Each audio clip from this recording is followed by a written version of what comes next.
지금 본인이 받으신 진단서가 어떤 후유장애 진단서인지 잘 파악하시고,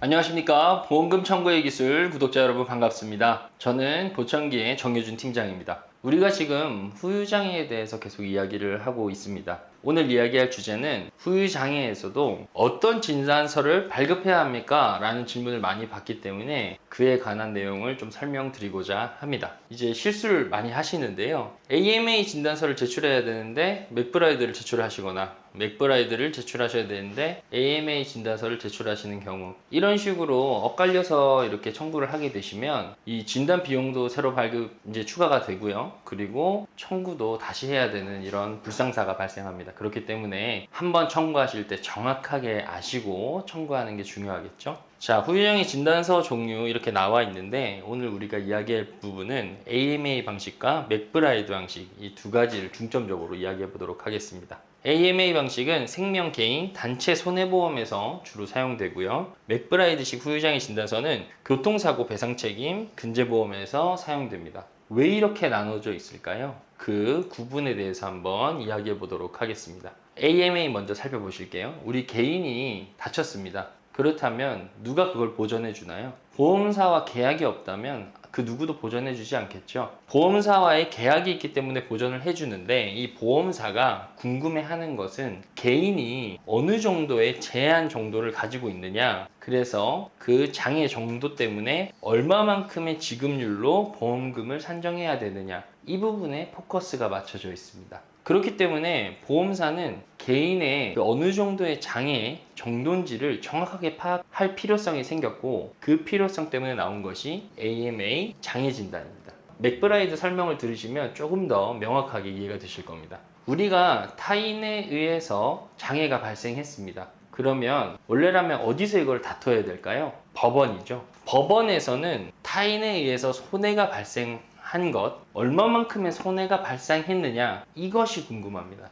그렇기 때문에 우리가 장애 정도, 이 정도에서 끝나는 것이 아니라 이 장애 정도로 인해서 얼마만큼의 노동력 상실률이 발생했고, 그 상실률로 인해서 얼마만큼의 근본적인 손해가 났느냐를 파악하고 싶은 거겠죠. 그래야 타인에게 그 손해에 대한 배상 책임을 물을 테니까요. 그렇기 때문에 맥브라이드 후유장애 평가 방식은 노동력 상실률에 포커스가 맞춰져 있다, 이렇게 생각하시면 될 것 같고요. AMA는 약관에 근거해서 우리 몸이 어느 정도 장애가 남았느냐, 이거를 평가하는 목적이 각기 다르다, 이렇게 생각하시면 될 것 같습니다. 우리가 후유장애 진단서 어떻게 생겼는지 알아야 내가 받은 진단서가 어떤 진단서인지 알 수 있겠죠? 이 중간 부분이 가장 중요한데요. AMA 같은 경우에는 통합약관의 장애 분류표상 어떤 연구 장애가 남았는지, 장애에 따른 지급률이 어떻게 되는지가 적혀 있습니다. 이걸 보시면 AMA구나, 내가 AMA 후유장애 진단서를 받았구나, 이렇게 생각하시면 되고요. 맥브라이드 후유장애 진단서를 보시면 여기 후유장애 내용에 맥브라이드 장애상 몇 %의 노동능력 상실률이 발생했으며, 영구 장애인지 아니면 한시면 몇 년에 준하는 장애인지가 나와 있습니다. 이건 맥브라이드 후유장애 진단서입니다. 지금 보시는 바와 같이 중간에 보시면 핵심적인 내용들이 들어가 있죠. 이 차이를 명확하게 아셔서 지금 본인이 받으신 진단서가 어떤 후유장애 진단서인지 잘 파악하시고 청구하시기를 추천드립니다. 자, 제가 이 AMA와 맥브라이드에 대해서 설명을 드렸는데요. 이 장애 진단서를 받을 때, 이미 받으신 분들은 어쩔 수 없겠지만 받으실 예정인 분들은 이 1도의 차이에 따라서, 그리고 몇 미리의 차이에 따라서 후유장애 진단서의 가치가 굉장히 크게 달라집니다. 그렇기 때문에 전문가의 도움을 받아서 조금 더 우리한테 유리한 입장의 후유장애 진단서를 받는 것이 굉장히 유리하다 말할 수 있겠습니다. 이 부분 꼭 기억해 주시고 넘어가면 좋을 것 같습니다. 우리가 후유장애 진단서를 발급받지 못할 때가 있습니다. 예를 들어 우리 주치 선생님께서 내가 수술한 환자한테서는 후유장애가 남을 수 없습니다. 그렇기 때문에 후유장애 진단서 발급할 수 없습니다, 이렇게 이야기하면 어떻게 해야 될까요?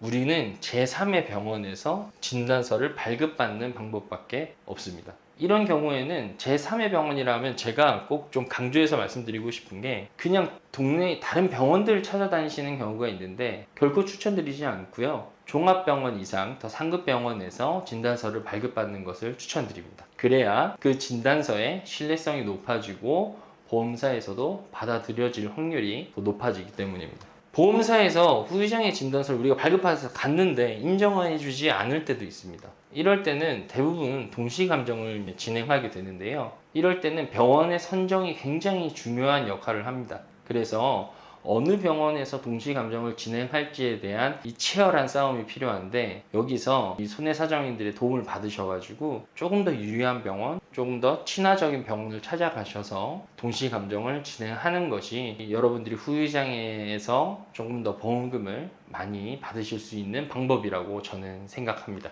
네, 오늘 우리가 AMA와 맥브라이드에 대한 구분을 좀 알아봤는데요. 여러분들께서도 오늘 이후로부터는 AMA 진단서가 뭔지, 그리고 맥브라이드 진단서가 뭔지 명확하게 이해하셨을 거라 믿으며 저는 또 다음 시간에 후유장애의 다른 편으로 찾아뵙도록 하겠습니다. 우리 보청기 영상은 매일 업로드 되니까요. 영상이 유익하셨다면 구독과 좋아요, 알림 설정까지 부탁드리고요. 저는 다음 시간에 더 유익한 주제로 찾아뵙겠습니다. 감사합니다.